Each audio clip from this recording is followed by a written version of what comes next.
PLT Gubernur Aceh Nova Iriansyah pada Rabu 9 Oktober menjelang siang menerima silaturahmi para ulama di pendopo Gubernur Aceh. Pemerintah Aceh melalui PLT Gubernur kerap meluangkan waktu untuk bertemu dengan ulama. Banyak hal yang dibicarakan demi kebaikan-kebaikan Aceh ke depannya.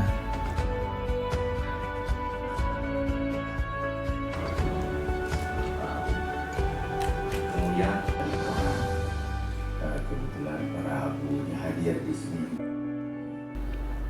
PLT Gubernur Aceh dalam kesempatan silaturahmi itu mengatakan generasi-generasi muda Aceh harus bangga dengan kekhususan Aceh. Kita punya kekhususan, tidak boleh kekhususan ini kita lemahkan. Justru, kita harus bersatu untuk memperkuatnya. Kita harus bersepakat untuk menolak pelemahan kekhususan Aceh.